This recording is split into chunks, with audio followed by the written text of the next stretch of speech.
Hello à tous et bienvenue sur le podcast Tweet, ta série audio pour vivre 1000 aventures avec ton chien. 2 lundis par mois, je reçois un ou une passionnée qui lui aussi emmène son chien partout. Aujourd'hui, Julien nous partage son canoë trip sur les grands lacs suédois qu'il a fait avec sa compagne et Floki, son tamascan. Un voyage organisé ou presque d'une semaine où ils ont pu profiter de la beauté des paysages, de la nature, du calme et d'îles désertes. Un épisode truffé de bons conseils pour voyager sereinement avec son chien. Je te souhaite une excellente écoute.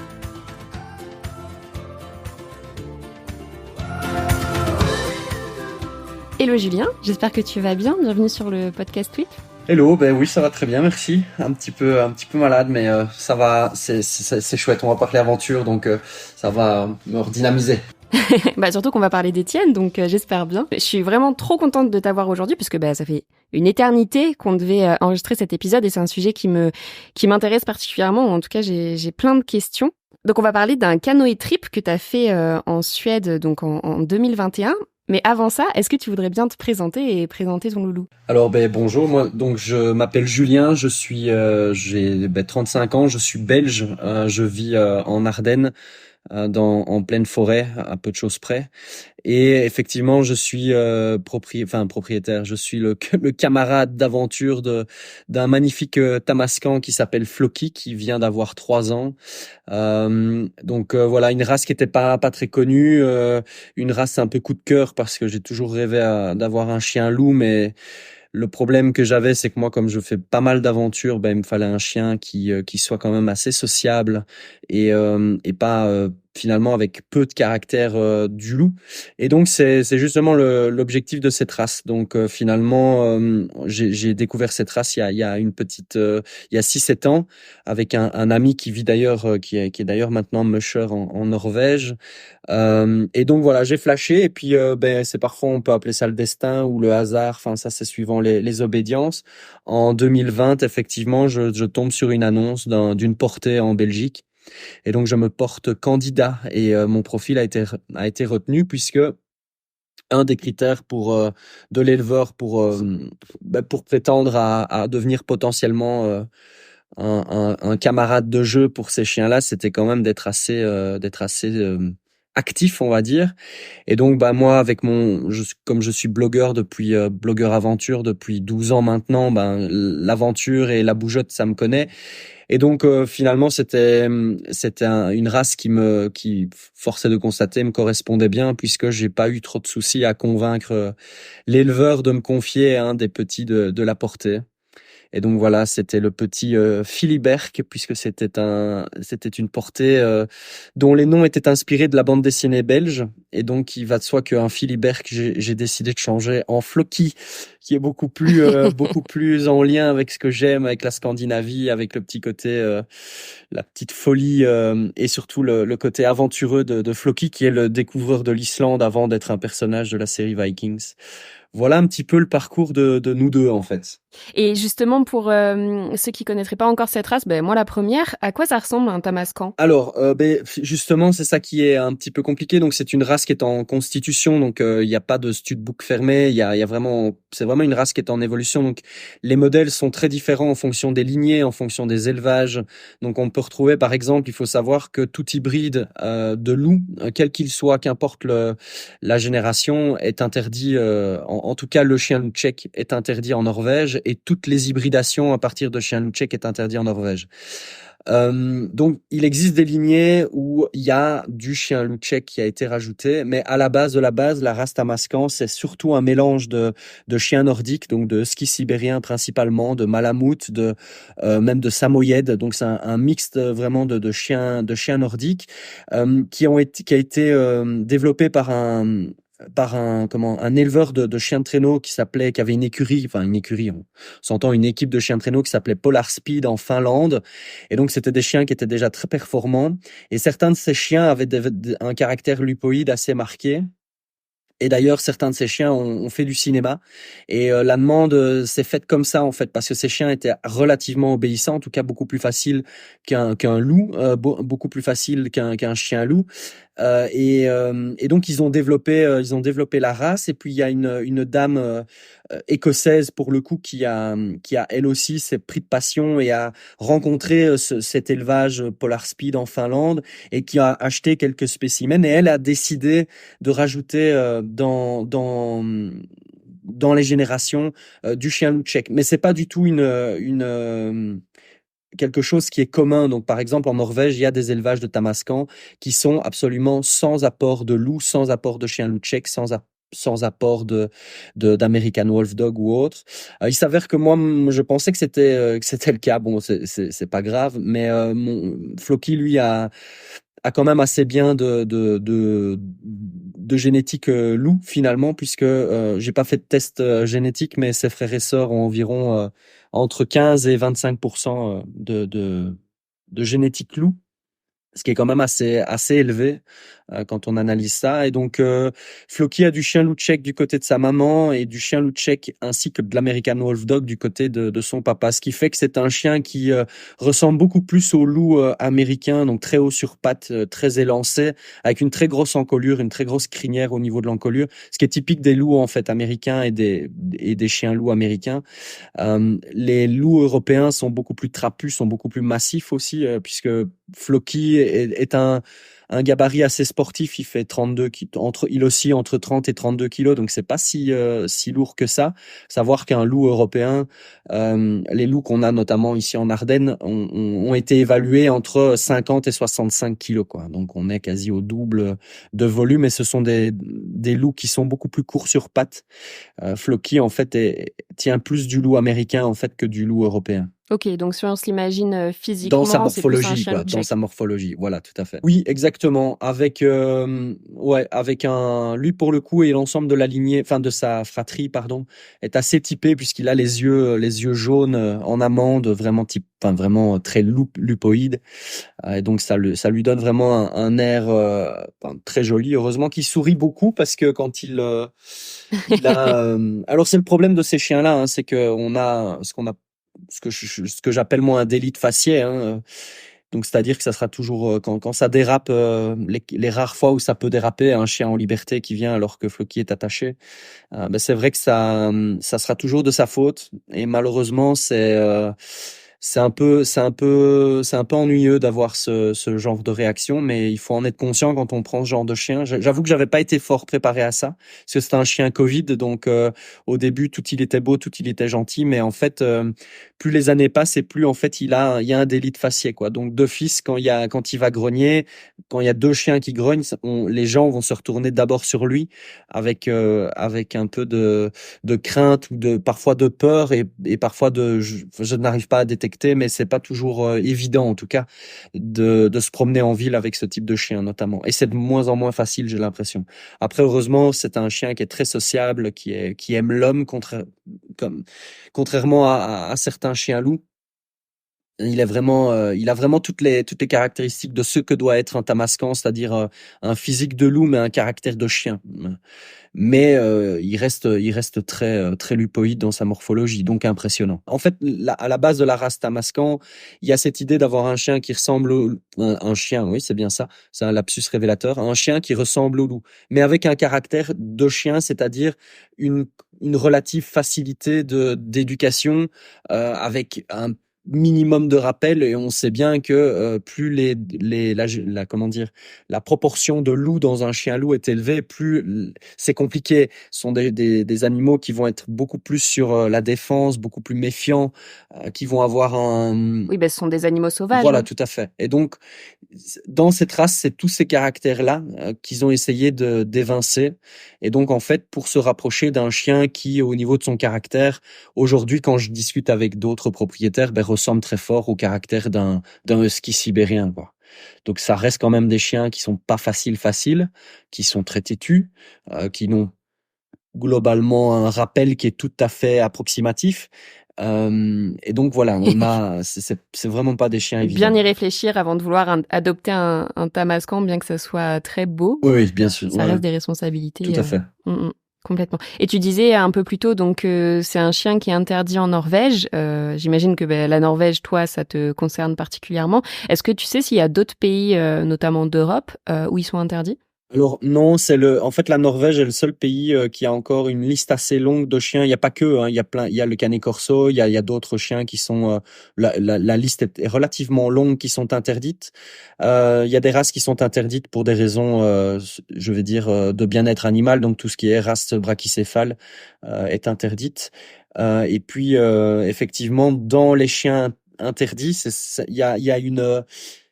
il y a quelque chose d'assez étrange en Norvège, c'est que le chien loup tchèque est interdit. Et en fait, quand un chien est sur la liste des chiens interdits, l'ensemble des hybrides de ce chien-là, donc tous les mélanges à partir de ce chien-là, sont interdits. Donc ça veut dire qu'un Tamascan qui a du chien loup tchèque ne peut pas aller. Un berger allemand enfin voilà, un mélange quelconque avec du chien loup tchèque serait complètement interdit. Et par contre, le paradoxe que je ne m'explique pas et je n'ai pas trouvé la réponse, pourtant c'est pas faute d'avoir cherché, c'est que par contre le chien loup de Sarlose, lui, est autorisé en Norvège. Donc c'est assez ubuesque comme situation, mais faut savoir que la Norvège, bon, comme c'est pas un pays européen, c'est à ses propres mesures. Faut savoir que en Norvège, l'introduction d'animaux, quels qu'ils soient, de manière illégale ou sans déclaration, ça peut aboutir à l'abattage de l'animal. Donc voilà, faut pas jouer avec le feu. Donc voilà. Et alors ils peuvent exiger, les douanes peuvent exiger un embarque génétique. Donc s'ils ont un doute sur l'origine du chien, en se disant tiens celui-là il ressemble quand même vachement à un loup, ça doit être un chien loup tchèque, ils peuvent exiger l'embarque génétique. Et donc si l'embarque dit qu'il y a du chien loup, Oui, donc en cas de doute, ne pas l'emmener. voilà, en cas de doute, effectivement c'est le mieux. Mais donc dans l'ensemble, Floki, tu peux l'emmener dans tous les autres pays d'Europe? Oui, oui, absolument, hein. Il y a pas d'autres pays qui sont à ce point. Enfin, à ma connaissance, en tout cas, la Norvège est le seul pays aussi contraignant par rapport au chien loup tchèque. Ouais. Je sais pas pourquoi. Donc on s'appelait aujourd'hui pour parler de ton trip en canoë que tu as fait en Suède. T'es parti en 2021 et Floki a 3 ans, donc il était tout petit en fait quand t'as fait cette aventure avec lui. Oui, tout à fait. Donc en 2021, c'était en juillet, je pense. Donc Floki avait 6-7 mois, ouais. Il était vraiment tout petit. Ouais, c'était sa première aventure de plusieurs jours, puisqu'on est parti une semaine complète. Enfin, ça a été 5 jours d'aventure, mais avec le trajet, évidemment, on est monté là-haut en voiture pour la facilité et la contrainte liée au chien. Donc c'est une aventure qui a eu lieu dans le Värmland, donc qui est un comté du sud-ouest de la Suède à la frontière avec la Norvège. Et c'est un endroit qui est constitué de pas mal de lacs en fait qui sont assez grands et dans cette région on sait faire vraiment des itinérances en canoë qui sont assez intéressantes. Qu'est-ce qui t'a motivé à y aller avec Floki du coup? Ben en fait, pour la petite histoire, c'était un reportage que je faisais donc pour mon blog Les Sentiers du Phénix et j'avais été contacté par une agence de voyage belge qui organise plein d'aventures partout en Europe et ailleurs d'ailleurs. Et à l'époque, c'était un peu leur produit phare, c'était le canoë trip. Ça avait été lancé un peu avant le Covid. Et c'est vrai que moi, j'ai toujours été un adorateur de la Scandinavie. Et je me suis dit, bah tiens, là, c'est un bon moyen de tester un peu leur voyage, d'avoir la sécurité d'une aventure organisée, parce que d'habitude, je pars par mes propres moyens, donc j'organise mes propres voyages, mes propres aventures. Là, c'était l'occasion de profiter d'un cadre un peu plus organisé pour justement emmener Floki et ne pas avoir justement ce stress éventuel de tiens où doit-on aller, que doit-on faire, mince, faut un backup, faut ci, faut là. Tout ça était prévu, donc c'est une des raisons qui m'a poussé à collaborer avec cette agence-là. Et puis parce que c'était une région que je connaissais de par mes recherches comme étant une région du sud de la Suède, donc on n'est pas non plus dans le Grand Nord et les grands espaces sauvages du Nord, mais enfin c'est des zones qui sont quand même globalement vachement plus sauvages que ce qu'on peut connaître en France, en Belgique, au Grand-Duché du Luxembourg.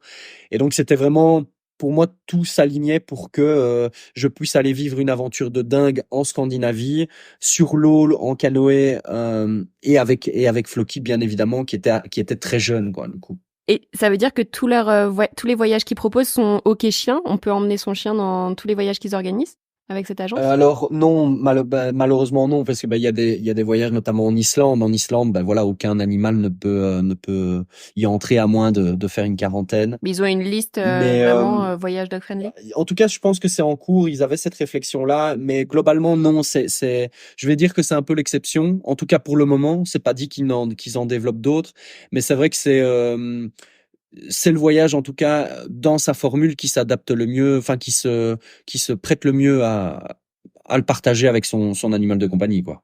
OK, c'est rigolo parce qu'on n'aurait pas tendance à penser ça forcément du fait que ça soit en canoë. Ouais, après voilà, honnêtement, je ne sais pas si beaucoup de gens ont fait cette aventure avec leur chien. Je sais que l'année qui a suivi et la même année où je suis allé, il y a eu 2 3 participants. Je pense que c'est pas non plus c'est pas un core business chez eux, hein, c'est vraiment une possibilité qui est offerte parce que mine de rien, faut que le chien soit habitué. Moi Floki, comme j'ai une activité sur le côté, une activité complémentaire où je fais des activités nature, du bivouac, de la rando et du packraft, donc qui est un petit bateau gonflable qui tient dans un sac à dos. Floki a été sur un bateau à partir de un mois et demi, il était sur un bateau, donc il avait l'habitude déjà d'être dans un canoë. Et ça, je dirais que c'est vraiment capital pour la réussite du voyage et pour en profiter vraiment, c'est que le chien soit habitué à pouvoir rester dans l'embarcation. Parce que bon, quand on a un chien comme un tamascan, comme un chien loup, comme je sais pas, un border collie qui a besoin de se dépenser à mort, faut quand même qu'il soit habitué à pouvoir rester sans rien faire pendant des heures, quoi. Parce que c'est le cas, hein, pendant que vous pagayez, le chien, il Ouais, est. mais justement, comment ça se passait une journée type pendant ce voyage? Alors bon, déjà, il faut savoir que le parcours complet qui est offert aux participants, c'est environ 120 kilomètres. Nous, on en a fait que 86 exactement. Donc, ça montre déjà sur 5 jours. Pourquoi? Tout simplement pour le chien. C'était tout simplement pour Floki parce qu'il fallait qu'on s'arrête régulièrement. Donc, on essayait de s'arrêter toutes les heures 30, 2 heures pour qu'il puisse, ça nous profitait aussi, hein. Mais pour se dégourdir les jambes, ses besoins, le nourrir, etc. Et puis qu'il se défoule parce que bon, ça restait quand même un très jeune chien. Alors la journée type, disons que la première journée s'est très mal passée puisqu'en fait on était à peine démarré d'une demi-heure qu'en fait Floki je sais pas pourquoi on avait décidé de le mettre à l'avant du canoë. Et ça n'allait pas, il bougeait, il se retournait, le canot est quand même vachement moins stable qu'un packraft, donc ça tanguait pas mal. Donc on a accosté, puis je me suis dit bon, c'est pas grave, on va faire comme les Indiens à l'époque, on va mettre le poids à l'arrière. Donc j'ai pris Floki entre mes jambes à l'arrière. Et là par contre, il était beaucoup plus stable, beaucoup plus posé. Par contre, il a fait, je ne sais pas, on ne se l'explique toujours pas, mais il s'est retourné à un moment donné et il a pincé la corde de son jarret dans le bord du canoë. Et donc, ça lui a fait très mal. Il a été surpris, à mon avis, par la douleur et donc il est passé par-dessus bord. Euh, alors, heureusement, on avait investi à l'époque dans un gilet de sauvetage. Et je pense que même si les chiens ont l'habitude de nager, c'est quand même pas mal parce que là, on est quand même avec des lacs extrêmement profonds, extrêmement grands, hein. Certains font plusieurs dizaines de kilomètres de long, voire, et parfois de large. Donc on peut se retrouver vraiment au milieu de grandes étendues d'eau, donc c'est quand même plus sécurisant. Et en fait, le Floki est tombé à l'eau avec le gilet, il ne risquait rien, mais je pense qu'il a vraiment eu peur parce que ce sont des chiens d'eau et depuis lors il a une méfiance totale envers l'eau. Ça ne sera jamais un chien qui sautera par-dessus bord, quoi. Je pense qu'il l'a fait une fois, il ne le fera pas deux fois. Ouais.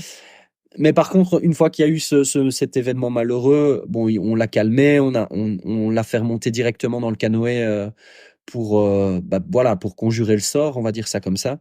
Et après voilà, les journées types, en fait, c'était assez simple. On démarrait très tôt le matin pour éviter la chaleur parce que c'était un été assez chaud. On pagayait, voilà, comme j'ai dit, par tranche de 2 heures, et puis on le laissait courir et on essayait de trouver en fait systématiquement notre petit délire. À l'époque, lors de ce voyage, c'est que tous ces lacs sont parsemés d'une multitude d'îles. Et donc, en fait, on essayait de trouver chaque fois une île où on était seul. Et donc, à partir de 14-15 heures, on commençait à regarder un petit peu un endroit où accoster, une petite île, et on veillait à être tout seul. Comme ça, une fois qu'on avait monté le camp, débarqué, etc., ben, on lâchait Floki, et Floki était tout seul sur son île, et il jouait, il partait à la découverte de son petit univers, et nous, de notre côté, on n'avait pas à se tracasser de quoi que ce soit, puisqu'il n'aurait jamais pu quitter l'île, quoi. Donc, on savait qu'il était jamais très loin. Et alors, ben voilà, on faisait notre petit feu, on passait la soirée. Généralement, Floki venait dormir à côté de nous, au coin du feu. Et puis parfois, bon, il disparaissait, il allait sur, voilà, vagabonder un petit peu, puis il revenait tout seul au niveau des tentes. Donc, c'est vraiment quelque chose de chouette parce que, ce sont des chiens qui sont d'habitude, dont il faut se méfier, en tout cas en liberté, parce que sont très réactifs au gibier et voilà, à partir de ce moment-là, leur instinct revient vite au galop. Donc, il fallait faire attention. On a dormi une seule fois sur je vais appeler ça je vais dire ça comme ça, le continent. Là, par contre, on l'avait laissé en longue laisse, avec une longe, parce que on avait découvert des traces d'élan à proximité. Donc, on voulait éviter toute course poursuite inopinée. Ok, donc vous dormiez en tente tous les soirs. Donc j'imagine que vous aviez un pactage assez conséquent sur le canoë. Enfin, vous aviez un canoë suffisamment grand pour tout avoir dessus. Comment vous faisiez, je sais pas, pour pas que votre sac tombe à l'eau et que tout soit trempé le soir en arrivant? Ah oui, donc c'est du canoë, donc j'ai envie de dire, ça a été conçu pour ça. Donc c'est des canoës qui font plusieurs mètres de long, 2 personnes, dans lequel on sait mettre pas mal de choses. Donc là, je pense qu'en termes de matériel, on avait quand même facilement 15 kilos par personne. Donc il y avait, ouais, à mon avis, il y avait 30 ou 40 kilos de matériel, plus la nourriture, plus. Donc mais tout ça, on peut se le permettre parce qu'il y a de la place dans le canoë. Et c'est même mieux parce que ça stabilise l'embarcation. Après, il y avait évidemment nos affaires à nous, donc on était 2 plus le chien. C'est vrai que le chien, il faut prendre sa nourriture, faut aussi envisager plein de petites choses, une trousse de secours, etc., etc. Donc il y avait plein de choses. Maintenant, l'avantage du canoë, comme on n'est jamais en portage et que le canoë porte tout, on peut vraiment prendre sans se soucier de « Oh mince, ça va être trop lourd dans le sac à dos ». Ça, on s'en fout. On pouvait vraiment parer à toutes les éventualités. Donc ça, on avait vraiment, moi qui ai l'habitude en plus de partir à l'aventure, j'avais vraiment tout segmenté, et alors tout était réparti dans l'organisation fournissait 1 ou 2 tonneaux scellés, enfin comment dire, étanches. Et alors moi j'ai des sacs, des duffel bags qui sont également, alors pas étanches mais qui résistent à l'eau, ce qui était assez confortable. On n'a pas eu de mauvais temps, je pense qu'on a eu une petite pluie un jour, mais c'est vrai que si on avait eu de la pluie un peu plus conséquente, c'est important de protéger toutes ses affaires. Et puis voilà, on montait le camp une fois arrivé le soir sur l'île, et puis on s'occupait de Floki, on lui donnait à manger. Mais non, en termes de logistique, franchement, une itinérance en canoë, en tout cas avec un chien, c'est d'un confort absolu. C'est comme si on était en voiture et qu'on pouvait prendre ce qu'on voulait dans le coffre. Trop cool. Et justement, pour les personnes qui prévoiraient le même genre de canoë trip, qu'est-ce que tu leur conseilles d'avoir toujours avec eux, notamment pour leur chien? En fait, je pense que le plus important quand on part, en fait, je prévois à nouveau une aventure avec Floki dans le futur. J'aimerais bien faire le Kungsleden, donc qui est un sentier en Suède à nouveau, mais dans le nord, en Laponie. Et donc là, j'ai déjà pas mal potassé ce qu'il faudrait. Et en fait, quand je regarde un petit peu tout ce qu'il faut quand on part à l'aventure avec son chien, c'est con et ça paraît un peu, c'est un peu enfoncer des portes ouvertes, mais c'est d'abord être soi-même complètement opérationnel. Donc, c'est-à-dire qu'il faut d'abord soi-même être bien équipé pour pouvoir après bien s'occuper de son chien. En fait, comme le chien va être la Oui, c'est un peu l'analogie de l'avion. Ah, je ne la connais pas Dans celle-là. le sens où tu mets ton masque. Ah oui, tout à fait. Tu Ouais, mets ton masque c'est ça. premier sur toi Exactement, et ensuite. exactement. C'est vraiment ça. Et je suis cavalier moi de base. C'est mon premier sport, c'est l'équitation. J'ai fait pas mal de randonnées à cheval quand j'étais gamin. Et je me souviens que mes enseignants à l'époque disaient toujours, de toute façon, quand on part en itinérance à cheval, c'est le cheval, le cheval, le cheval. Donc c'est-à-dire que l'humain passe en second plan. Donc on doit s'occuper du cheval. Et c'est une fois que le cheval a obtenu tous ses soins, notamment suffisamment en fin de journée qu'après on peut s'occuper de soi.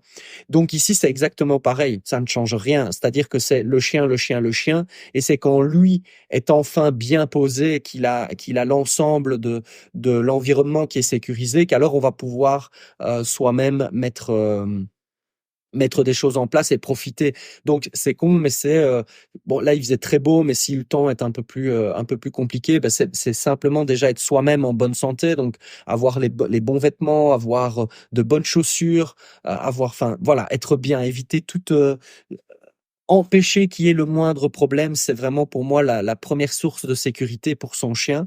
Et puis une fois qu'on a ça, bah, c'est évidemment avoir du bon matériel.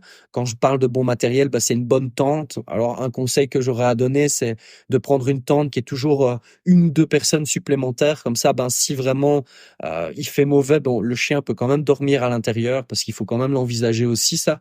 Nous, il a fait très beau en 2021. Il faisait même caniculaire. C'était assez effroyable quand même d'avoir cette météo à ces latitudes. Donc Floki dormait souvent dehors, parfois dans l'abside, mais il n'a jamais dormi dans la tente. Par contre, moi j'ai déjà bivouaqué en Belgique en intersaison avec lui, et là ben, il faisait tellement mauvais, il pleuvait, il faisait froid, ben là il est rentré il est venu dormir avec moi. Donc voilà, il faut envisager ça. Je dirais que la tente, c'est vraiment un investissement important. Puis prévoir aussi ce dont son chien a besoin. Moi, c'est un chien nordique, donc voilà, il est globalement assez outdoor proof, mais il y a des chiens qui ont besoin. J'ai un camarade d'ailleurs, s'il m'écoute, qui a un chien dalmatien Pixel qui l'emmène partout aussi à l'aventure. Et voilà, un dalmatien, ça, c'est pas la même limonade, quoi. Là où Floki gambade en bivouac hivernal sans rien, bah lui, il lui faut sa petite couverture et il a son propre sac de couchage quand on bivouaque parce que ben un dalmatien n'a pas le même poil qu'un tamascan, qu'un chien du Nord. Donc voilà, c'est finalement connaître son chien et avoir vraiment les éléments importants. Après, c'est exactement, moi je cale en fait exactement ce dont mon processus quand je pars à l'aventure. Ben j'ai mes vêtements, j'ai ma nourriture, puis j'ai des backups, donc des choses où je me dis bah tiens, si ça foire, bah j'ai ça, si j'ai ceci, ben j'ai toujours du backup. Donc pareil pour le chien, prendre un peu plus de nourriture, on ne sait jamais. C'est con, mais c'est le nord, donc on peut avoir des animaux qui viennent chipper de la nourriture. On peut avoir une laisse qui lâche. Donc moi je conseille toujours d'avoir une deuxième laisse. Enfin moi je suis beaucoup avec des longes de 10-15 mètres. Comme ça je garde un contrôle et puis il a quand même ses 10 ou 15 mètres de latitude. C'est éventuellement ouais c'est ça, une trousse de secours. Le sac de couchage éventuellement pour le chien, toujours prévoir. Moi, j'avais aussi j'en porte systématiquement, mais c'est valable pour moi, mais c'est aussi valable pour le chien, un filtre à eau, parce qu'on ne sait jamais où on peut tomber. Alors bon, là, c'est des lacs, hein, donc il y avait pas trop de mal, mais pour le même prix, on peut être bloqué à un moment parce que le chien s'est blessé à un endroit où l'eau, on a un peu des doutes. Si son chien est blessé mais qu'il a soif, on va pas lui donner de l'eau croupie, donc un filtre, ça peut quand même être pas mal. Enfin voilà, c'est exactement la même chose que pour un humain, si ce n'est que ben voilà, on doit prévoir avec quelques petites adaptations pour nos amis. Après voilà, l'avantage du voyage comme ça, c'est que s'il y a peut-être une chose qu'on peut oublier, c'est tout ce qui est jouet, parce que l'environnement entier sera un jouet pour lui, quoi. Il y a des branches, il y a des cailloux, il y a des odeurs, il y a des sons qui n'ont pour ainsi dire jamais vu. Enfin, en tout cas, lui n'avait jamais vu ça. Donc, il était complètement dingue de ça. Et des odeurs complètement différentes aussi de leur habitat, quoi. Des odeurs complètement différentes, ouais, tout à fait. Et je pense à ça, c'est con parce que moi, j'ai pas le problème, mais mon ami avec son dalmatien a ce problème-là. Le soleil, bah donc c'est de la crème solaire aussi pour le chien. Donc enfin voilà, c'est assez similaire en fait. C'est finalement comme un enfant. Il faut prévoir toutes les éventualités, tout le potentiel de conneries qu'ils peuvent avoir aussi et les anticiper. Parce que là, il faut dire quand même que ce voyage, c'est 5 jours en itinérance. On est vraiment, alors c'est pas ça, hein, on n'est pas non plus au milieu de nulle part et il y a des bateaux qui peuvent nous rapatrier. Mais enfin, on est quand même loin de tout. Donc il faut quand même, si la vie de son chien tient, enfin je sais pas, qu'il y a un accident le temps que les secours arrivent, ça peut vite prendre 1 heure, 2 heures, 3 heures. Donc faut quand même pallier à tout ça et envisager ça aussi, quoi. Donc, T'as fait une formation premier secours pour les animaux? non, je n'ai pas ça, mais disons que je ne fais pas beaucoup de formation.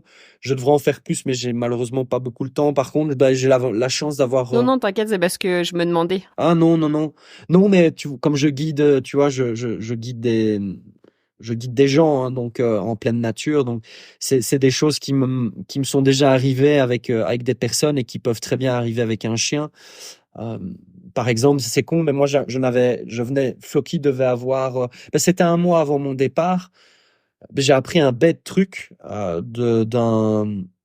d'un propriétaire grand randonneur, et il faisait de la grande randonnée avec son chien. On s'est croisés dans les bois ici en Belgique, et s'avère que Floki avait joué comme un dingue et s'était ouvert un des coussinets, mais assez fort. Et il s'avère que le hasard fait qu'on croise ce mec-là, et tout de suite il ouvre sa trousse de secours, parce que j'en avais une, mais que faire en cas de coupure d'un coussinet, et il sort un pot de super glue, et il dit t'es toujours un pot de super glue, comme ça quand il se coupe le coussinet tu peux recoller le coussinet. Alors c'est un peu barbare, mais ça fait vraiment office ça empêche en fait les crasses de rentrer dans le coussinet et que ça s'infecte. Alors bon, évidemment c'est temporaire, hein, mais et donc du coup Oui, après tu vas chez le vétérinaire pour qu'il... Voilà, mais par exemple, typiquement là, 5 jours d'itinérance, il y a un pépin avec son chien, c'est compliqué d'aller voir un vétérinaire. Donc il faut aussi trouver des choses comme ça. Donc c'est en termes de soins et d'anticipation, faut quand même pas prendre le truc trop à la légère, parce que ça peut vite tourner, pas dire au drame, hein, mais ça peut potentiellement être problématique. Donc voilà, moi maintenant j'ai de la super glue Oui, mais systématiquement. comme tu le disais, ce qu'on peut imaginer pour un humain, t'imagines un peu les bobos les plus communs C'est qui ça. peuvent t'arriver en aventure, et pareil pour ton chien, quoi. C'est tout à fait ça. Ok. Et au niveau des conditions d'entrée en Suède, t'as eu des choses particulières à faire? Absolument pas, absolument pas. Donc la Suède et la Finlande et le Danemark, du coup, comme on parle des pays scandinaves, bien que la Finlande ne soit pas un pays scandinave, mais bref, on va faire l'impasse, on va dire que euh, ces pays du Nord, en tout cas, il y a vraiment que la Norvège qui est vraiment très contraignante. Donc il faut évidemment un chien qui soit bon, il faut prendre le passeport, bien évidemment, chien vacciné contre voilà, la vaccin. Je pense qu'ils exigent quand même la rage en Suède. Et alors, ils exigent, je ne sais plus, je ne sais plus lesquels, je n'ai plus ça en tête parce que ça date, mais il y a quelques petites obligations Les mêmes sanitaires, conditions mais globalement que pour l'Europe, voilà, quoi. exactement. Mais donc, du coup, Suède, Finlande, Danemark font partie de l'Union européenne, donc c'est exactement les mêmes contraintes que dans un pays européen. La Norvège n'étant pas dans l'Union européenne, c'est ça qu'ils ont des conditions un peu plus complexes. Ok. Et j'aurais bien aimé avoir ton avis, justement, vu que tu pars beaucoup à l'aventure tout seul. Comment ça s'est passé pour toi, un voyage organisé? Alors, mais c'est ça qui est génial, c'est que, alors, je vais prendre la question autrement. C'était une de mes craintes. Donc, c'était mon premier voyage avec eux, avec l'agence Travelbase. J'en ai refait beaucoup après, depuis 4-5, parce que j'ai vraiment été étonné. Ma crainte à l'époque, moi qui voyage toujours tout seul, effectivement, c'était de me retrouver avec 40, 50 personnes tout le temps, constamment.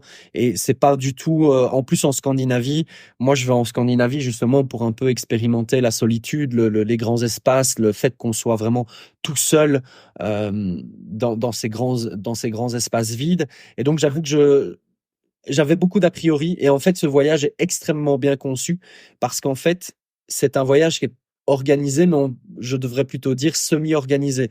C'est-à-dire que tout est prévu, le canoë, le parcours, les comment dire, les quelques infrastructures, c'est-à-dire le campement de départ, d'arrivée. Ben il y a on on a un endroit où arriver. On a aussi ces fameux bidons. On a aussi les repas les repas lyophilisés qui sont fournis, le kit pour préparer ces lyophilisés qui sont fournis. Donc, on a vraiment tout pour après partir. Mais par contre, une fois qu'on part, on est totalement libre. C'est-à-dire qu'on a 5 jours sur les lacs. Il y a un parcours qui est proposé, qui fait comme je disais, 116, 120 kilomètres.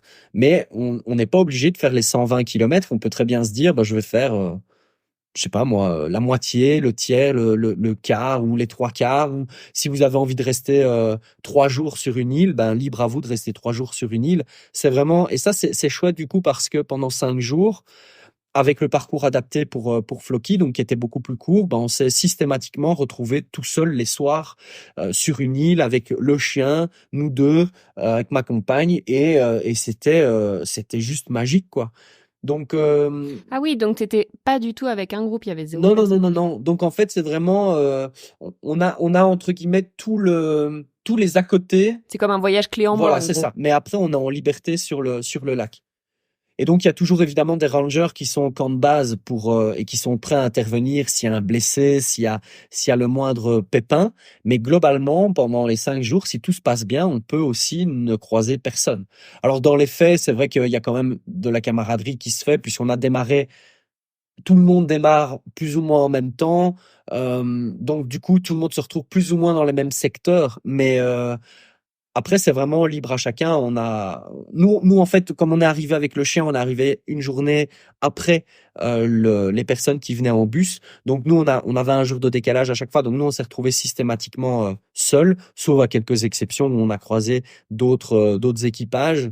Et là, bah, ça se passe bien. Par contre, on a sympathisé à la fin du voyage avec d'autres qui sont littéralement, ils se sont rencontrés le premier jour, ils ont fait tout le voyage ensemble, enfin toute la semaine ensemble. Oui, donc t'as pas mal de liberté justement sur ce que tu veux faire, quoi. C'est chouette. On a la liberté totale et c'est ça que j'avais peur en fait de ne pas avoir parce que c'était organisé, etc. Et en fait, dans les faits, ils ont bien intégré ça et ça respecte totalement la manière de faire des Scandinaves. Donc, c'est-à-dire que les Scandinaves, eux, enfin, la nature en Scandinavie, c'est ça qui est chouette, c'est qu'on a le droit de partir et de bivouaquer partout. Il y a ce qu'on appelle le droit de nature.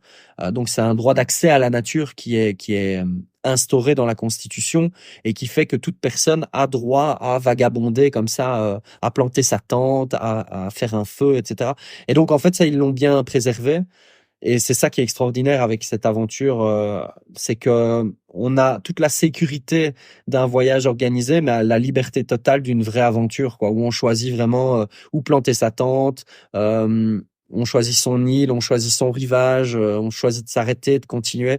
Donc, on a vraiment toutes ces possibilités-là qui sont offertes, et c'est ça qui était vraiment très très chouette. Et j'ai eu du coup une très agréable surprise en faisant ce voyage parce qu'on a vraiment, ben moi qui vais très souvent en Scandinavie, ben j'ai pu retrouver toute la magie des grands espaces scandinaves, mais avec Floki quoi. Donc c'était encore plus riche et encore plus magique parce qu'on partage, bah c'est un chien, ça en rajoute une dimension à l'aventure, hein. C'est parfois une aventure en lui-même, enfin en eux-mêmes.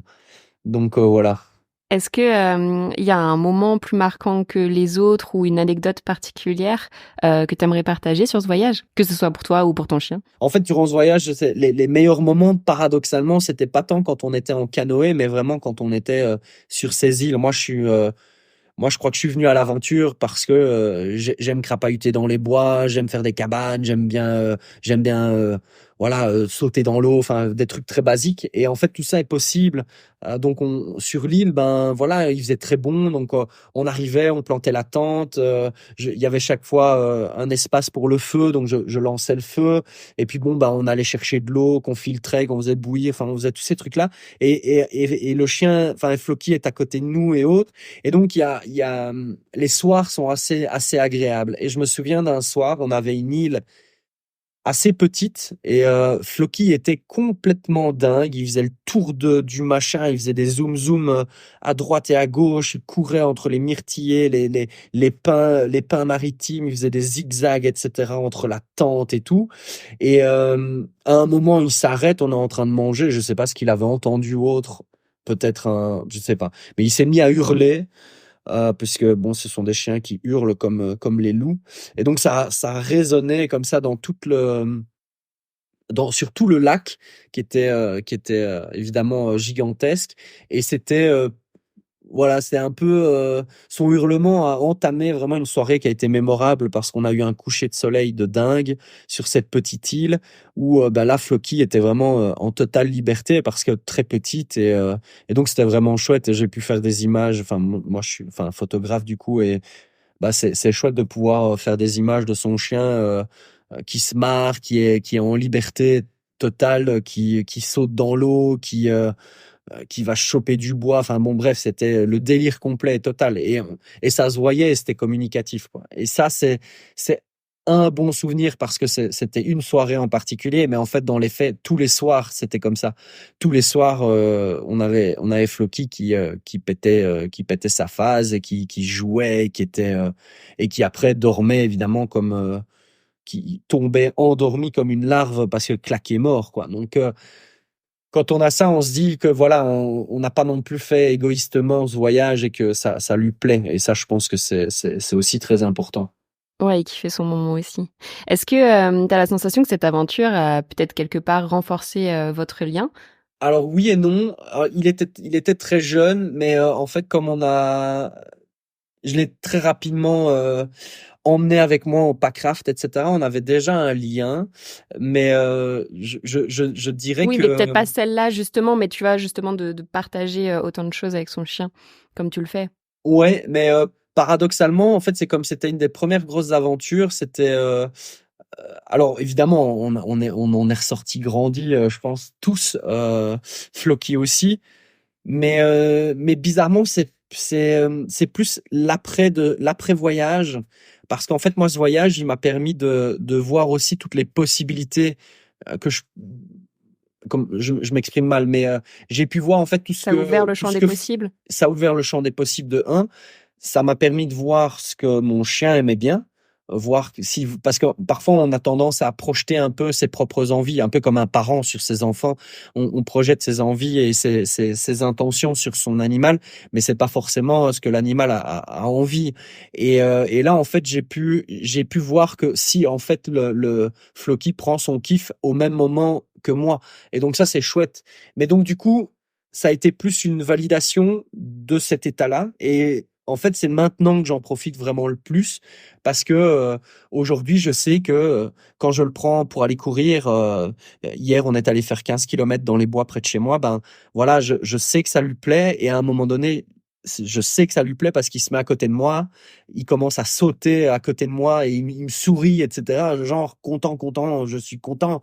Et ça, c'est des signaux qu'il a formalisés lors de ce voyage. Et donc, en fait, disons que j'ai pas forcément vécu la plus belle aventure avec lui enfin, les moments les plus riches avec lui. J'en ai vécu après coup d'autres beaucoup plus riches.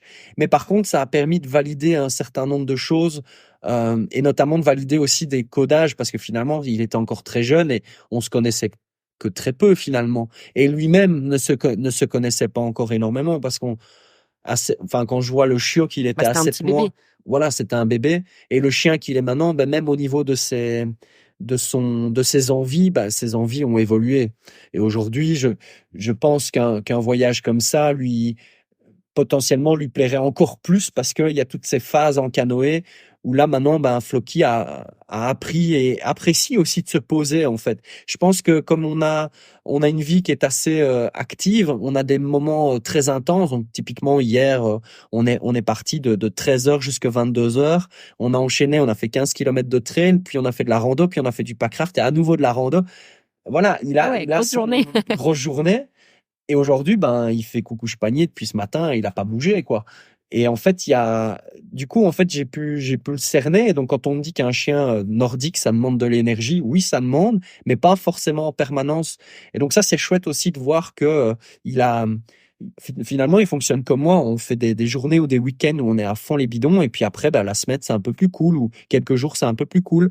Et ce voyage, en fait, a permis de jeter les bases de notre relation, dans notre vie active entre guillemets. Trop bien. T'as dit que maintenant t'arrivais un petit peu à voir ce qui lui plaisait, etc. Et justement que certainement que ces voyages et toutes ces sorties outdoor lui plaisent. Qu'est-ce que ça a changé pour toi de voyager avec ton chien plutôt que seul, vu que, enfin, tu dis que tu voyages depuis plus de 12 ans, ça fait 3 ans Ouais. que tu l'as. certainement une différence entre les deux. C'est quoi pour toi la différence la plus notable? Alors bon, déjà, je vais mettre un petit bémol, c'est que donc je voyage toujours autant, et c'est vrai que comme je l'ai dit, je pense que ça commence à se savoir, je vais souvent en voyage en Scandinavie. Donc quand je vais en Norvège, malheureusement, je pars seul, et quand je pars à l'aventure, en tout cas quand c'est assez engagé, je ne le prends pas. Tout simplement parce que c'est trop dangereux, ou c'est potentiellement un risque supplémentaire. Par contre, je l'ai déjà pris pour certaines aventures dans lesquelles en fait je fais toujours une analyse coût-bénéfice, et ça je pense que c'est capital, a fortiori avec un animal, parce que l'animal il n'a jamais, il ne demande jamais rien à rien. Donc l'emmener avec nous, faut quand même qu'on soit sûr de notre coût. Donc ça, moi je fais toujours une analyse avant, en me disant tiens là, par exemple, comme je suis guide de randonnée, je guide souvent des gens. Ça m'est arrivé, mais très rarement, de me dire je ne prends pas Floki. Pourquoi? Parce que ils annoncent de la pluie, ils annoncent de la pluie. Mais quand je dis de la pluie, c'est genre comme si on ouvrait la douche de 8h à 16h. Je vais pas prendre mon chien pour finalement risquer qu'il se chope une crasse ou autre. Puis parfois, c'est aussi des contraintes liées au parcours, un parcours trop technique ou ce genre de choses. Je vais éviter. Et d'ailleurs, je suis d'autant plus attentif à ça qu'il y a 2 ans maintenant, non, il va y avoir 2 ans, je suis parti à Chamonix moi je fais de la course de montagne, et j'ai pris Floki à l'époque avec moi pendant 4 jours. J'étais avec un ami, et je suis parti courir en montagne avec Floki, et c'est bon, comme les étés depuis plusieurs années, il faisait évidemment très très chaud, et il y avait 30 degrés à 2000 mètres d'altitude, et en fait on s'est fait surprendre, Floki, mon camarade et moi-même, par la chaleur. On était partis relativement tôt, mais force est de constater qu'on n'était pas partis suffisamment tôt. Et donc, on s'est retrouvés sur les coups de 13-14 heures dans le balcon nord de la vallée de Chamonix, dans un cagnard incommensurable, et avec un chien qui était à la limite de l'hyperthermie. C'était absolument dingue, et on était bloqués là-bas. Et donc, on a dû... je me souviens de cette descente cette descente vers Chamonix à la fin du balcon nord, qui normalement en course à pied, parce qu'on faisait tout ça en trail, se court en une demi-heure, 3/4 d'heure. Là, on a mis 2h30 pour descendre, parce que Floki avait trop chaud. Il était à 2 doigts vraiment de l'hyperthermie. Et là, je m'en suis voulu. Je l'ai arrêté, on lui mettait les pattes dans nos gourdes pour lui refroidir les coussinets, mais il faisait tellement chaud que ça durait 30 secondes, et puis c'était reparti, et on ne pouvait pas rester là. Il haletait comme un malade, et j'ai vraiment stressé. D'ailleurs, à la fin, je me suis dit bon, il n'y a pas d'autre solution. J'avais vu que ça existait sur le marché, ces espèces de petits gilets couleur où on met de l'eau et ça les rafraîchit un petit peu. Du coup, j'ai enlevé mon t-shirt. On l'a mouillé, je l'ai mis autour de son cou, en espérant que ça percole un peu dans son poil, et ça a eu l'air de lui faire du bien. Et donc on est descendu ainsi jusque Chamonix, où là je l'ai littéralement jeté sur la place du Triangle. Il y a une espèce d'abreuvoir comme ça, de fontaine, et je l'ai tapé dedans. Et donc depuis lors, en fait, je fais vraiment très attention. Et donc je ne le prends pas tout le temps. Ce qui te permet vraiment de pouvoir comparer quand il est là et quand il ne l'est pas. Voilà, c'est ça. Et donc en fait, pour revenir à ta question de base, qui était de savoir si ça avait changé quelque chose, c'est clair que dans les voyages, ou plutôt les micro-aventures dans lesquelles je le prends, ça change, parce que alors c'est super chouette, parce que je passe un agréable moment avec lui. On passe du temps qui est extraordinaire. Le soir au bivouac, généralement, moi, quand j'accompagne des gens, je le lâche, et alors c'est la folie du slip, et il tourne dans toutes les tentes, il va dire bonjour à tout le monde. Quand il y a son copain Pixel qui est avec lui, c'est encore mieux, parce que son propriétaire guide aussi avec moi de temps en temps. Et donc ça c'est vraiment des choses qui sont vraiment très chouettes. Maintenant, à nouveau, comme je dis, c'est vraiment comme un enfant, j'ai l'impression, parce que ça rajoute aussi de la charge mentale. Donc moi, quand je guide des gens ou que je suis en expédition avec des personnes, j'ai quand même un peu leur responsabilité. Et quand j'ai le chien, ben, j'ai la responsabilité des personnes avec moi, mais j'ai la responsabilité de mon chien en plus. Et c'est con, mais quand on est en pleine nature et qu'on doit déjà penser à plein de choses pour la sécurité de tout le monde, penser en plus à son chien, c'est pas toujours évident. Donc ça, c'est vrai qu'on a tendance souvent et moi le premier, hein, à donner une image idéale et presque idyllique d'un voyage avec un chien. C'est la même chose avec un voyage à cheval, mais c'est pas le sujet ici. Mais une fois qu'on part avec un animal, la charge mentale, elle augmente d'office. Il y a toujours un petit stress, le stress de savoir s'il va se blesser, si on va pas faire une mauvaise rencontre. Il y a toujours un petit peu ça. Donc, disons qu'entre les deux, quand je pars tout seul, et quand je pars avec mon chien, il y a toujours quand même un stress qui est quand même un petit peu plus important quand le chien est là. Mais je pense que c'est un stress qui est normal et tout à fait sain. Mais je trouve que c'est important à le dire, d'autant plus quand on veut partir à l'aventure et où justement l'aventure, le propre de l'aventure, c'est de faire face à l'imprévu. Et ben le chien, c'est comme si on prenait déjà un imprévu avec soi. Et donc, d'un point de vue sécuritaire, il faut l'envisager, quoi. Complètement. Je te rejoins complètement là-dessus. C'est vrai qu'on n'en parle pas beaucoup, mais c'est une charge mentale importante. Je pense pareil quand tu pars avec un enfant ou quoi, ça doit être à peu près similaire. Bon, peut-être à des intensités différentes, mais du coup, t'as toujours une petite partie de ton cerveau qui est avec lui, quoi. Exactement, c'est vraiment ça. C'est vraiment une partie du cerveau qui est en permanence connectée.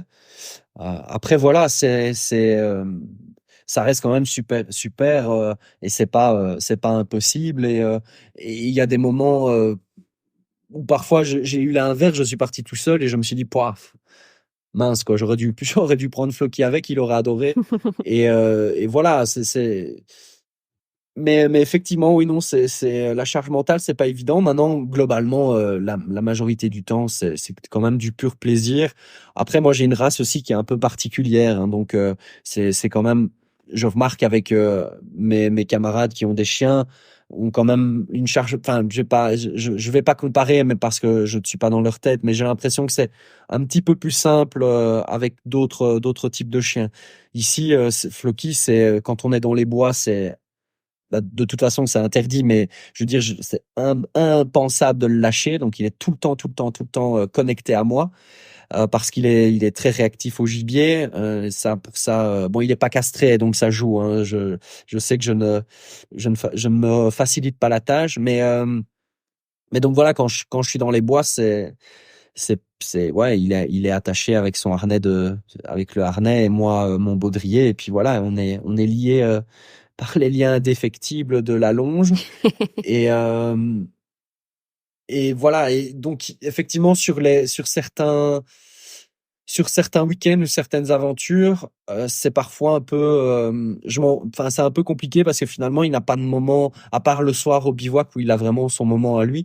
Il n'a jamais beaucoup de latitude parce que c'est une race particulière et quand pareil en bivouac, ben typiquement je suis quand je fais à manger ou que je profite tout simplement autour du feu, ben, je n'arrive jamais à profiter à 100%. Je me suis toujours là, Floki, il est où? Floki, il est là-bas. Et donc voilà, c'est une petite, toujours un petit stress.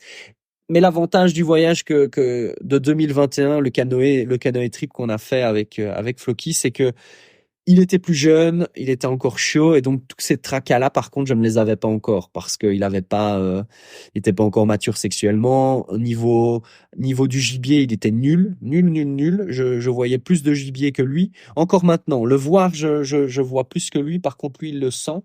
Mais par contre, il n'était pas du tout réactif à l'odeur, forcément, comme il était chiot.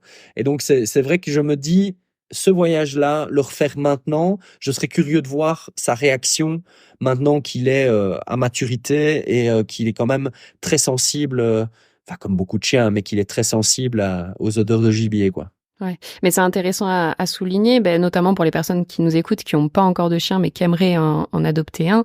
Le choix de la race, il est capital pour ce qu'on prévoit de faire et notre mode de vie actuel, quoi. C'est ça. C'est vraiment quelque chose de super important et moi qui travaille dans l'environnement, j'ai envie de rappeler quand même que c'est vraiment important de tenir son chien en laisse en nature. Alors je sais que on est dans une phase de recrudescence des chiens. Enfin, je pense qu'il y a beaucoup de chiens Covid, etc. Et je constate moi qui vit à côté d'une forêt, c'est quand même très fréquent qu'on croise des gens qui ne tiennent pas leur chien en laisse. Alors, ça peut être un border, ça peut être un golden retriever, un canet corso, ce que vous voulez, mais il faut savoir qu'un chien, ça reste un animal et que on est en forêt, dans un univers qui, justement, correspond mieux à leurs instincts. Et en fait, il faut savoir que quand on oblige les gens à tenir leur chien en laisse, c'est pas pour les embêter, c'est pas pour contraindre le chien, mais il faut savoir qu'en fait la forêt est un écosystème extrêmement fragile. Typiquement, là maintenant, on est au printemps, hein, printemps 2024. On a les faons qui naissent, donc les petits des biches, des chevreuils, etc. qui naissent. Et en tout cas pour les chevreuils, les faons ont cette habitude très particulière. En fait, les mères les mettent au monde dans des prairies de fauche, et donc ça leur permet de cacher le faon dans l'herbe. Et ici en Belgique, on a une petite un petit aparté. On a justement une ASBL une association sans but lucratif qui s'appelle SOS Bambi et qui fait du survol drone de toutes les prairies pour dégoter justement les faons pour éviter qu'ils se fassent faucher. Donc voilà, ça c'est pour la petite parenthèse. Mais par rapport aux faons, par exemple, on se promène avec son chien, que ce soit un chien qui soit élevé au sang ou un chien qui a ça dans son instinct, hein, qui est un peu sensible au gibier. Eh bien, vous risquez d'avoir votre chien qui va aller débusquer le faon qui a quelques jours, quelques semaines, et donc vous allez potentiellement tuer enfin provoquer la mort d'un faon qui n'a rien demandé. On a aussi énormément d'oiseaux qui nichent au sol. Et ça, c'est extrêmement dommageable parce que les chiens vont souvent les faire fuir. Et parfois, on peut avoir de la casse, des chiens qui vont aller chercher les œufs, ça arrive. Tous ne le font pas, mais voilà. Et donc, en fait, il faut avoir conscience qu'on a un animal à côté de soi et que c'est pas toujours le gros patou qui a les quatre fers en l'air en soirée à côté du feu, mais que c'est avant tout de base, et a fortiori avec des chiens qui sont primitifs, c'est quand même des animaux qui sont prévus pour être autonomes dans leur nourriture, et donc ce sont des chasseurs et c'est plus fort qu'eux. Donc faut faire dans l'écosystème forestier, faut faire vraiment attention, d'autant plus que la France et la Belgique, là pour le coup, on est soumis au même registre. Bon, il y a une surpopulation de sangliers, et là je peux vous assurer que si un sanglier rencontre votre chien, votre chien pourrait littéralement se faire défoncer la figure. Donc faut vraiment faire attention, c'est pour la sécurité des animaux de la forêt, mais aussi pour la sécurité de son propre chien, quoi. Ça c'est Et malheureusement, il y a encore beaucoup de gens qui ne tiennent pas, ou en tout cas qui n'ont pas le contrôle de leur chien. Après, si votre chien a un rappel du tonnerre, c'est tant mieux. Et ça, c'est évidemment louable, et c'est évidemment enviable également. Mais si on n'a pas la totale maîtrise de son chien, il faut le garder en laisse vraiment pour le bien-être de la nature, en fait. En laisse et qui reste également sur le sentier du coup. Mais je trouve ça intéressant que tu parles de ça parce que justement là dernièrement il y a eu encore des nouveaux rappels au niveau de ce qu'on a le droit de faire ou pas avec son chien en dehors des sentiers, mais c'est pas forcément expliqué, ou en tout cas pas aussi bien que là, je pense. Donc c'est cool aussi de faire le rappel et de savoir ok pourquoi je dois attacher mon chien, etc., etc. Mais voilà, oui. Alors c'est nous ici en Belgique, mais je pense que c'est pareil en France. C'est inscrit dans le code forestier. Donc nous, dans le code forestier, il est bien stipulé que en forêt, les chiens doivent être tenus en laisse. Et même ça, je l'ai appris récemment. Je ne le savais pas. C'est même une laisse de maximum 3 mètres. Bon, après, j'ai appris quand même qu'il y a une certaine tolérance pour des laisses plus longues, mais en gros, on peut être verbalisé ici, par exemple, en Wallonie, c'est 75 € par chien qui n'est pas tenu en laisse. Mais en fait, le truc, c'est que, et ça, je sais bien que nos pays un peu euh, de langue latine, on est un petit peu contre les lois, etc., etc., et on s'offusque beaucoup de tout ça. Mais moi, je voudrais simplement rappeler que l'obligation de tenir son chien en laisse, c'est pas simplement pour emmerder les gens. Il y a vraiment il y a vraiment un lien lié aux écosystèmes. Alors évidemment, il y a peut-être certains auditeurs qui se diraient ouais, mais enfin les chiens de chasse, machin. Oui, je suis d'accord. Il y a les chiens de chasse et je suis pas pour la chasse. Et c'est ce qu'on appelle des chiens de sang et ils sont effectivement en liberté pendant les périodes de battues. Mais là, j'ai envie de dire, la majorité des chasses qui sont faites comme ça et où on a besoin de chiens de sang pour ramener le gibier abattu, la forêt est tellement mise dans un tel foutoir que je veux dire là à la limite un chien lâché n'a plus aucun impact sur rien puisque la forêt est chamboulée, mais je veux dire en temps normal hors période de chasse, c'est vrai que c'est important de tenir son chien au lait. En période de chasse aussi, hein, soit dit en passant, parce que bon, donc faut faire gaffe à ce que votre chien ne soit pas tiré, parce qu'il y a quand même souvent des accidents comme Oui, ça. faire Hein. attention à garder son chien en Voilà. sécurité Mais donc en du période coup, de chasse. en dehors de la période de la chasse, et c'est ça, c'est ce à quoi je vais arriver, c'est que l'obligation de tenir son chien en laisse, c'est pas simplement pour nous ennuyer, c'est qu'il y a vraiment, votre chien peut vraiment avoir des conséquences néfastes pour les écosystèmes forestiers. Et ça, c'est vraiment capital. Merci pour ce rappel. Est-ce qu'il y a d'autres choses dont on n'aurait pas parlé que tu aurais eu envie de partager pendant cet épisode? Ouais, déjà une première chose, c'est que si on revient à cette aventure du canoë trip, c'est vraiment si vous comptez faire ce type d'aventure, que ce soit avec Travelbase ou avec d'autres, il y a plein d'opérateurs qui proposent de la location de canoë dans le secteur. Ce que je dirais, c'est vraiment être certain que votre chien a été habitué au préalable quand même à être sur l'eau, parce que ça serait quand même un petit peu dangereux si votre chien se met à sauter en permanence en dehors de l'embarcation. Alors si c'est sur un petit plan d'eau, ma foi, c'est rigolo, mais s'il commence à faire ça au milieu d'un lac de plusieurs kilomètres, ça peut vite virer au drame. Donc vraiment essayer de ne partez pas à l'inconnu, quoi, de euh, essayer de tester des choses. Et ça me permet de faire un peu une transition vers mon activité. Moi, je fais des activités donc principalement en Wallonie, donc le sud de la Belgique, en rando, en bivouac et en packraft. Donc pour rappel, c'est des petits bateaux gonflables qui tiennent dans un sac à dos. Et pour toutes mes activités, moi, j'autorise les chiens. Donc, comme je disais au début donc j'accepte les chiens pour peu, voilà, qu'ils soient sociabilisés, bien évidemment, et que les maîtres en aient la totale responsabilité. Donc, c'est ce que j'aime bien rappeler. Moi, je m'occupe des participants et de Floki, mais je m'occupe pas des chiens des autres.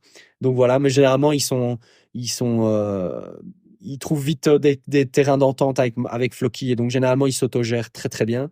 Mais voilà, et donc c'est très chouette parce que moi, ça m'a permis, avec cette activité et d'avoir directement ouvert, même avant d'avoir Floki, j'ouvrais aux chiens toutes mes activités. Donc, j'ai jamais eu de problème avec ça, que du contraire.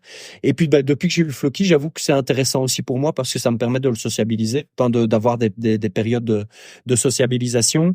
D'autant plus avec un chien comme ça, c'est très intéressant. Et puis, ce qui est assez cool aussi, c'est qu'on est en milieu naturel et je remarque quand même que souvent la sociabilisation se passe encore mieux que dans des parcs, que dans des co-dressage ou ce genre de choses, parce qu'en fait, il y a aucune contrainte, ça fait un peu vacances même pour le chien. Et en fait, des chiens qui, soi-disant, sont réactifs, comme Floki, hein, d'ailleurs. Floki, typiquement, systématiquement, quand je pars en bivouac ou que je guide des gens qui a des chiens, d'autres clients ou de participants, ça se passe systématiquement bien. C'est un truc de dingue.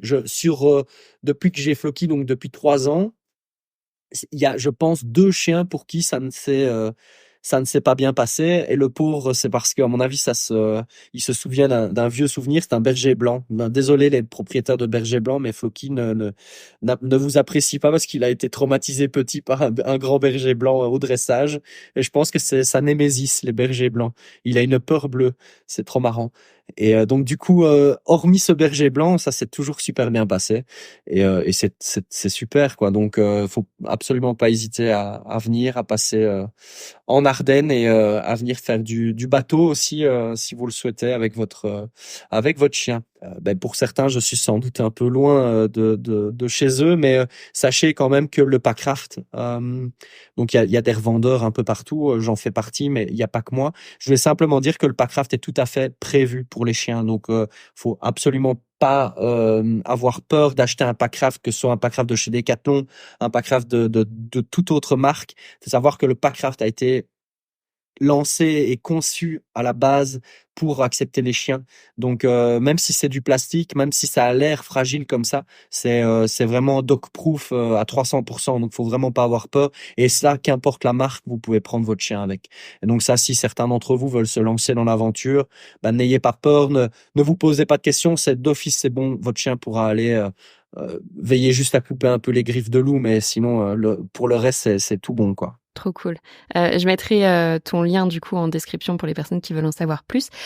Si les personnes qui nous écoutent ont des questions à te poser ou je sais pas si tu as une FAQ ou si elles peuvent te les poser directement, où est-ce qu'on peut les rediriger? Alors le plus simple, c'est ici je préfère enfin j'ai fait la promotion de mes activités, mais je ne j'aime bien faire la part des choses ici, comme je parle plus d'un truc passion et tout ça. Donc ça serait plus sur mon blog, en fait, sur ma page Instagram Sentier du Phénix, par laquelle tu m'as contacté. Ok, super. On mettra aussi les liens en description. J'ai une dernière question. S'il y avait un épisode que tu aurais aimé écouter sur Twip, donc sur une aventure avec son chien, qui est-ce que tu aimerais que j'interviewe? Ou quel genre d'aventure t'aimerais écouter? Alors, je ne sais pas. Par contre, quoi? En fait, moi, je serais vraiment intéressé. Donc, j'ai déjà fait pas mal d'aventures au long cours. Et là, j'aimerais bien vraiment faire, comme j'expliquais, j'aimerais bien vraiment potentiellement, enfin, c'est dans mes plans, refaire le Kungsleden, mais avec Floki. Et j'avoue que c'est un sentier donc que j'ai déjà fait, que je connais, mais c'est vrai que d'un point de vue logistique, là, je viens d'avoir en partenariat avec Non-Stop Dog Wear le sac à dos qui va permettre à Floki de porter une partie de son matériel. Mais c'est vrai que c'est toute la gestion de la nourriture du chien, parce que en gros, pour répondre à ta question, quelqu'un qui aurait fait un voyage au long cours, donc vraiment un très long trek de plusieurs jours, voire même de plusieurs semaines, et d'entendre plutôt la logistique pour le chien. Parce que on ne se rend pas compte, mais allez, un grand chien comme le mien, c'est 800 grammes de croquettes. Sur 10 jours, ça fait 8 kilos. C'est compliqué, quoi. J'en ai fait un sur la traversée de la France à pied, mais le chien était au barf, donc c'était pas la même logistique. Mais donc pourquoi? Ah ouais, effectivement. Mais là, moi, je parle plus, tu vois, dans un milieu reculé où tu es en full autonomie. Parce que c'est compliqué. Le Kungsleden, je sais qu'il y a moyen de faire du dropping, donc j'avais croisé des gens qui avaient fait une partie et donc ils droppent tous les X. Il y a un refuge sur 5 où il y a moyen de dropper des trucs et donc ils droppent des croquettes là-bas. Mais je me dis, même sur la gestion quotidienne ou même la gestion du sac à dos pour le chien, tu vois, voir un peu s'il y a des conseils à prendre, parce que je suppose qu'on peut pas mettre ce qu'on veut. Juste ces questions-là, de voir un peu le sac à dos du chien. Ouais, la gestion plutôt en milieu un peu plus isolé pendant une longue période, c'est ça? Ouais. Parce que moi, très clairement, c'est vers ça que je me dirige avec Floki. Merci beaucoup, Julien, pour ton retour. Avec C'était plaisir. super intéressant. Ça donne vachement envie de partir en canoë. Et je te dis à très bientôt. À très bientôt. Salut. Merci beaucoup d'avoir écouté cet épisode jusqu'au bout, ça me fait très plaisir. J'espère qu'il t'a plu, et si c'est le cas, n'hésite pas à laisser une note 5 étoiles sur la plateforme de ton choix. Si tu découvres Twip en même temps que cet épisode, Twip, T-W-I-P, est une application dog-friendly qui te permet de découvrir plein de spots accessibles aux chiens en France et ailleurs. Tu peux la télécharger sur le store de ton choix, dès maintenant, elle est 100% gratuite. On propose également un guide de voyage pour avoir toutes les astuces pour emmener son chien facilement avec soi, que tu retrouveras sur notre site internet www.twip-app.com. En attendant, nous on se retrouve sur l'Instagram de Twip pour faire connaissance et je vous dis à très bientôt.